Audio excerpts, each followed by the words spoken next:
جی السلام علیکم، میں ہوں اویس سلیم، اور آپ نے اگر ابھی تک اس چینل کو سبسکرائب نہیں کیا تو کر لیجئے تاکہ یہ گفتگو آئندہ بھی آپ تک پہنچتی رہے۔ حامد میر صاحب کی ٹی وی سکرین پر واپسی ہو گئی ہے، اور اتفاق سے یہ واپسی بھی اسی دن ہوئی ہے جس دن اپوزیشن نے قومی اسمبلی میں تحریک عدم اعتماد جمع کرائی ہے عمران خان صاحب کے خلاف۔ اب عمران خان صاحب کے جو حامی ہیں وہ ان دونوں چیزوں کو جوڑ کر دیکھ رہے ہیں۔ میں نے بھی اس کا تھوڑا سا تجزیہ کرنے کی کوشش کی ہے کہ آخر 9 مہینے کے بعد ایک دم اچانک جو ہے وہ اب حامد میر صاحب واپس آ گئے ہیں،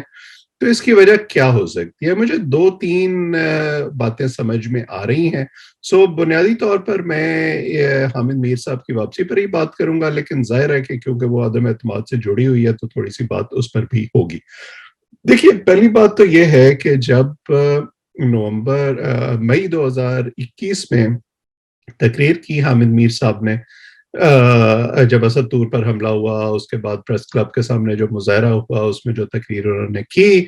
اس وقت بھی میں نے اس پر ایک ویڈیو کی تھی، اور میں نے یہی کہا تھا کہ حامد میر صاحب شاید غصے میں اور جذبات میں تھوڑا سا زیادہ بول گئے ہیں، انہیں لفظوں کے چناؤ میں احتیاط کرنی چاہیے تھی، لیکن ہم نے دیکھا کہ جیسا ریاکشن ہوا اس پر، اور پھر جیو کو ان پر پابندی لگانی پڑی۔ وہ جیو کے رینکس میں موجود تھے، صرف آن ایئر نہیں تھے، انہیں ادارے سے بے دخل نہیں کیا گیا تھا، ادارے سے نکالا نہیں گیا تھا۔ لیکن کیونکہ جو ہمارے طاقتور حلقے ہیں، ہماری اسٹیبلشمنٹ ہے، وہ نہیں چاہتی تھی کہ حامد میر صاحب آن ایئر رہیں یا پروگرام کریں، تو انہیں پھر آف ایئر کر دیا گیا تھا۔ اس کے بعد ہم نے دیکھا کہ حامد میر صاحب نے اپنے الفاظ پر معذرت بھی کی، لیکن اس کے باوجود انہیں سکرین پر واپس آنے کی اجازت نہیں ملی۔ اب جیسے جیسے آپ دیکھیں کہ حکومت کے خلاف جو ایک فضا بن رہی ہے، اپوزیشن کی سرگرمیاں جیسے جیسے تیز ہوتی گئی ہیں، اس حساب سے آپ دیکھیں کہ جو پی ٹی آئی کے حامی اینکرز تھے، جو ایک زمانے میں تبدیلی کے بڑے حامی تھے اور بڑے بگل بجایا کرتے تھے، کیسے ان کی جو آوازیں ہیں وہ ایک ایک کر کے تبدیل ہو رہی ہیں۔ ان میں سے کچھ معافیاں بھی مانگ چکے ہیں عمران خان صاحب کی اور پی ٹی آئی کی حمایت کرنے پر، اور خاص طور پر کامران خان صاحب جو 3 ساڑھے 3 سال بڑے حامی رہے ہیں، ہائیبرڈ ریجیم کا لفظ بھی انہی کی ایجاد کردہ ہے۔ آج کل ان کی بھی جو طرز ہے وہ کچھ بدلی بدلی نظر آتی ہے، ان کی گفتگو میں بھی اور ان کی ٹون میں بھی، اور خاص طور پر جو عمران خان صاحب کا دورہ روس ہے اس کے حوالے سے انہوں نے بڑا سخت موقف اختیار کیا ہوا ہے عمران خان صاحب کے کا جو آفیشیل موقف ہے اس کے خلاف۔ اچھا، پھر ہم نے دیکھا کہ طلعت حسین صاحب کی ٹی وی سکرین پر واپسی ہوئی، وہ بھی ان لوگوں میں شامل تھے جو بڑے ناپسندیدہ ہیں عمران خان صاحب کے اور بڑے ناقد ہیں اس حکومت کے، لیکن ان کی بھی ٹی وی سکرین پر واپسی ہو گئی۔ اور اب جو سب سے بڑا اس معاملے میں ہمیں کہنا چاہیے قدم اٹھایا گیا ہے، وہ حامد میر صاحب کی واپسی ہو گئی ہے۔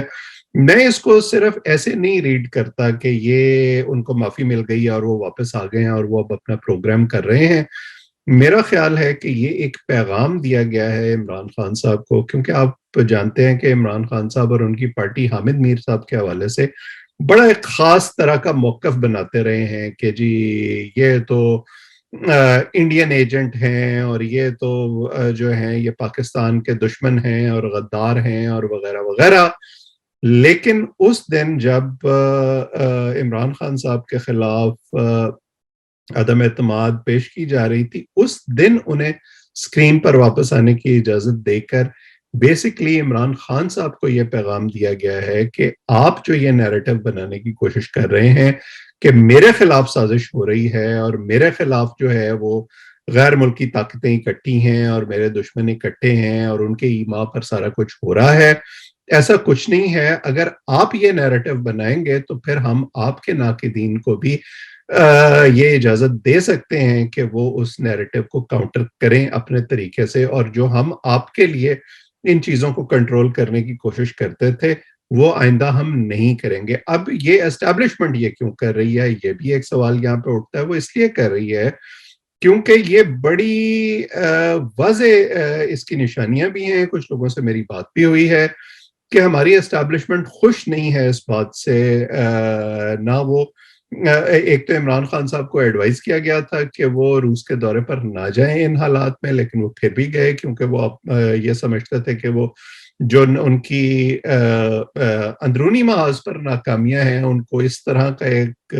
فورن پالیسی کا گرینڈیور شو کر کے کور کر سکتے ہیں. دوسرا جو انہوں نے اب یہ اپنی تقریروں میں ایک انداز اختیار کرنا شروع کیا ہے جس میں وہ خارجہ پالیسی کو ڈسکس کر رہے ہیں اور ایسے معاملات کو سازشوں کی طرف دھکیل رہے ہیں، اس پر بھی ہماری اسٹیبلشمنٹ ان سے کچھ خوش نہیں ہے. اور انہوں نے فریکشن تو پہلے ہی تھی، اب اس معاملے میں بھی عمران خان صاحب کے مقابلے میں اپنا وزن جو ہے وہ دوسری طرف ڈال دیا ہے، اور میڈیا کے ذریعے اب ان کو پیغامات دینے کی کوشش کی جائے گی. اور حامد میر صاحب کی واپسی بھی اسی سلسلے کی ایک کڑی ہے. آپ دیکھیں گے کہ جو اپوزیشن یہ کہہ رہی ہے کہ اسٹیبلشمنٹ نیوٹرل ہو گئی ہے، اور اس کا اثر آپ کو اپوزیشن کے مووز میں اور پی ٹی آئی کے اندر جو یہ گروپنگ ہو رہی ہے اس میں نظر آتا ہے. اسی طرح آپ کو اسٹیبلشمنٹ کے نیوٹرل ہونے کا اثر جو ہماری ٹی وی سکرینز ہیں اور ہمارا میڈیا ہے اس میں بھی آپ کو نظر آتا رہے گا. اور آپ دیکھیں گے کہ عمران خان صاحب کے خلاف جو آوازیں ہیں اور جو تنقید ہے اس کا سلسلہ بھی پہلے سے زیادہ سخت ہوگا، پہلے سے زیادہ مؤثر ہوگا. اور ہماری اسٹیبلشمنٹ اور آئی ایس پی آر جو کوششیں کیا کرتی تھیں پچھلے 3 سال میں خاص طور پر کہ اس قسم کی اٹھنے والی آوازوں کو دبایا جائے اور جو ہے وہ مثبت رپورٹنگ کا بار بار پیغام دیا جاتا تھا، اب آپ کو اس طرح کا دباؤ، اس طرح کے پیغامات نہیں ملیں گے. اور یہ سلسلہ جو ہے عمران خان صاحب کے خلاف بتدریج بڑھتا جائے گا. اور جو ہے یہ بیسکلی ان کے لیے ایک پیغام ہے کہ اب آپ کے لیے ہم جو کچھ کر سکتے تھے ہم نے کیا، اس کے باوجود نہ آپ نے ڈیلیور کیا، نہ آپ نے ہماری بات مانی، نہ آپ نے ہمارے مشورے پر عمل کیا، بلکہ الٹا آپ نے ہمارے لیے مزید مشکلات کھڑی کرنی شروع کر دی ہیں. تو پھر جیسے کو تیسا، اور اب تو پھر جو ہے اگر آپ ہماری نہیں مانیں گے تو ہم بھی آپ کی نہیں مانیں گے، اور پھر فری فار آل ہے. اور حامد میر صاحب کی واپسی بھی جیسے میں نے کہا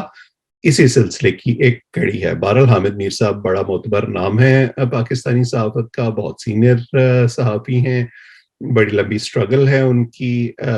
جانا پہچانا چہرہ ہیں. میں ان کو ویلکم کہتا ہوں ٹی وی سکرین پر. اب ان کا کانٹینٹ جو ہے وہ دیکھتے ہیں کہ کیا اس کانٹینٹ کو وہ کچھ ٹیلر کرتے ہیں اسٹیبلشمنٹ کے حوالے سے اور مسنگ پرسنز وغیرہ کے حوالے سے. جو ان کا موقف رہا ہے وہ کچھ نرم ہوتا ہے یا نہیں، اس میں کہیں یہ جھلک آتی ہے کہ ان کی واپسی کسی ڈیل کا حصہ ہے یا نہیں، یا ان کی توپوں کا رخ جو ہے وہ عمران خان صاحب اور اسٹیبلشمنٹ کی طرف اسی طرح سے رہتا ہے جیسے پہلے تھا. آج اتنا ہی. آپ اس چینل کو سبسکرائب بھی کر لیں تاکہ یہ گفتگو آئندہ بھی آپ تک پہنچتی رہے. آپ سب کا بہت بہت شکریہ.